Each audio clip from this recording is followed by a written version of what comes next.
మిత్రులారా, ఈరోజు కేంద్రంలోని మనువాద నరేంద్ర మోడీ ప్రభుత్వం సుప్రీంకోర్టుల్ని అడ్డం పెట్టుకొని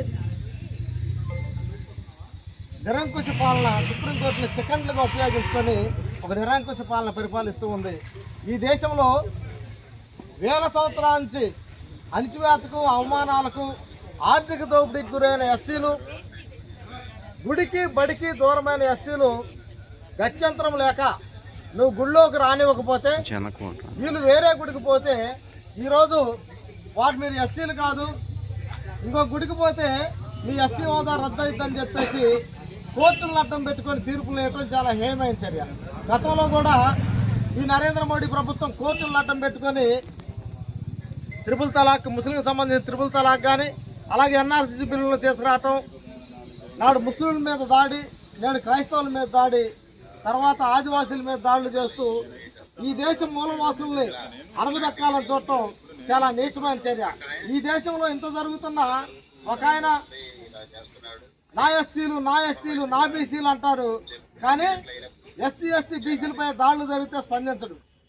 ఇంకొక ఈ రాష్ట్రాన్ని ఏలుతున్న చంద్రబాబు నాయుడు గారు తన ఎన్నికల మేనిఫెస్టోలో చెప్పాడు, నేను ఖచ్చితంగా ఎస్సీలకి దళితుల హోదా కల్పిస్తానని చెప్పాడు.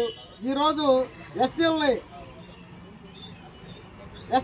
క్రైస్తవ మతంలో పోతే ఎస్సీ హోదా కొట్టు తీసేస్తామని చెప్పేసి తీర్పులు చెప్తుంటే కనీసం ఒక మాట మాట్లాడకుండా వీళ్ళంతా ఈ రెండు కుల పార్టీలు వాళ్ళ సంపదను సృష్టించుకోవటం, ఒక ఆయన రాజధాని కావాలంటూ, ఒక ఆయన వద్దంటూ ఆ రెండు కుల పార్టీలు ఆ సంపద సృష్టించుకోవడం కోసమే ప్రయత్నాలు చేస్తున్నాయి తప్పితే ఎస్సీ ఎస్టీ బీసీ ముస్లిం మైనార్టీ సంక్షేమం కోసం, వాళ్ళ బాగు కోసం ఏమాత్రం ప్రయత్నం చేయని పార్టీలు అని చెప్పేసి మేము దీన్ని చాలా తీవ్రంగా ఖండిస్తూ ఉన్నాం. అలాగే మిత్రులారా, ఆకువీడు గ్రామంలో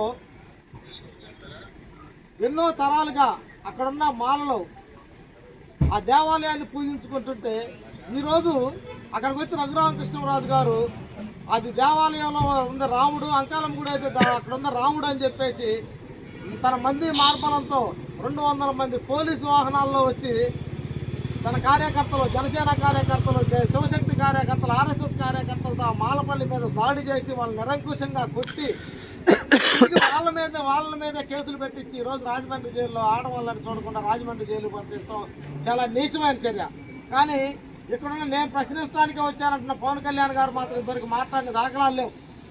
మిత్రులారా, ఈ చర్యని ఏ రాజకీయ పార్టీలు ఖండించడం లేదు.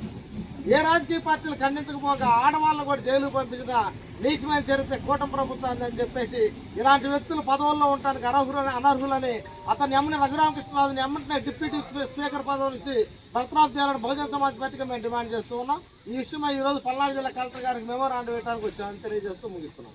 జై భీమ్. వర్ధిల్లాలి మాయావతి గారి నాయకత్వం. వర్ధిల్లాలి మాయావతి గారి నాయకత్వం.